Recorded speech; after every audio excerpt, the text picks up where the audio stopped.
Good morning. Wow, the last Sunday of lockdown, which is a bit of a relief, I think. And actually, if we were in church this week, it would have been our Christingle service. But obviously the church is still shut. So we are going to show you this morning how to construct your Christingle so that you can have your service at home. Now, Hannah is running the service on Zoom on Sunday at 10:30. But if you can't make that, then you can watch this and then you can build your own one and still feel part of church this week. So it's very exciting. I haven't got to find Becky this week because she's standing right next to me, socially distanced of course. So I'm going to tell you a little bit about what a Christingle is, and Becky is going to construct it as we go. So we still have our Blue Peter feel going on. So I wondered first of all if you know what a Christingle is. Well, in England, Christingle services have been happening for about 50 years now, and the first ever service in England took part in Lincoln Cathedral in the 60s, but they have been going for a lot longer than that in a particular place in Germany. So maybe you can do a bit of research into Christingles. So we're going to start with an orange. Now I wonder, some of you have been doing Christingle services for years now, I wonder if you know already what the orange represents. It's a sphere shape.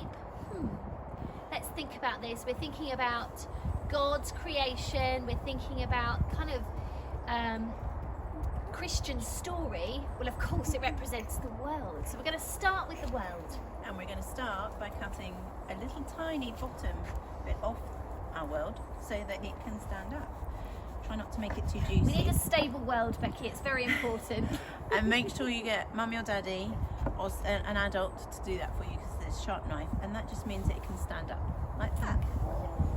And I'm going to carry on by cutting across him like you. Which I think is great as well. So we're cutting across the top of the world. Like that. Be really careful with your fingers. And the smell will be absolutely amazing. It is amazing. So you need your candle and your foil, and you'll find that all in your bag. And we just put that like that. And Push the candle. we're going to push it in. There we go. Like Now that. I wonder if you know what the candle represents. We're going to come back to that because we're going to do that right at the end. So I'm going to give you a bit of thinking time. Now I wonder what if you have a look in your bag now and see what else you can see in there. But you might notice that there are 4 toothpicks. They're wrapped in paper. And they're wrapped in paper, so you need to be very carefully take them out because they are very sharp. And there's 4 of these, and they represent the 4 compass directions. So we've got north, south, east and west. And that's how we put them into our orange. Through the foil. Yep, through the foil. And they also represent the 4 seasons. Okay, so put them in very, very carefully. So they still stick out like that. Okay. So our south, myself. There we go.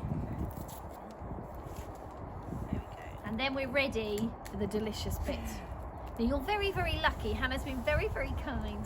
And inside your packs, you will find a box of delicious raisins, but also some Haribos this year. Very amazing. I think we'll definitely be enjoying those in our house. There we go.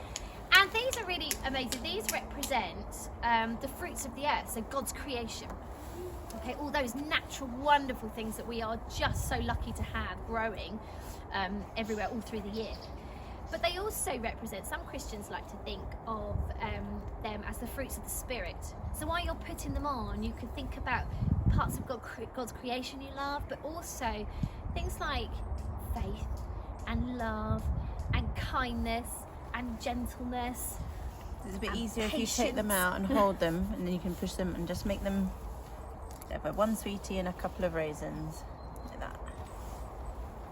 Absolutely delicious. And that's the fun bit, pushing those on. Be careful of your fingers again. So the fruits of the earth and the fruits of the Holy Spirit. We'll now 4 seasons and 4 compass directions into our world around our beautiful candle. Okay.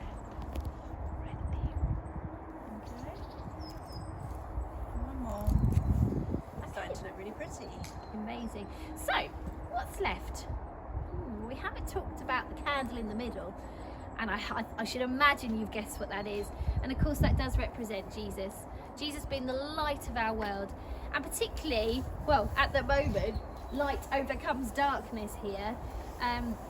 This is a way of showing some light in dark times.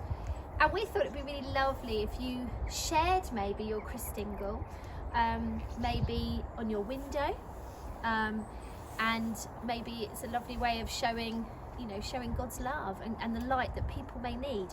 Now there's one bit I've missed. I wonder if anybody can guess that.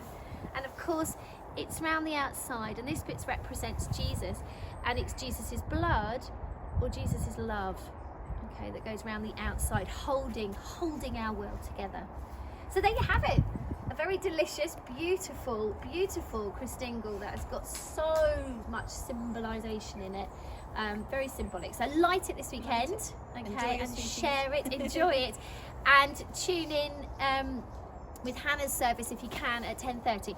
These packs are going to be available with advertising in the church porch from Saturday. So walk this way and grab your Christingle. Thank you.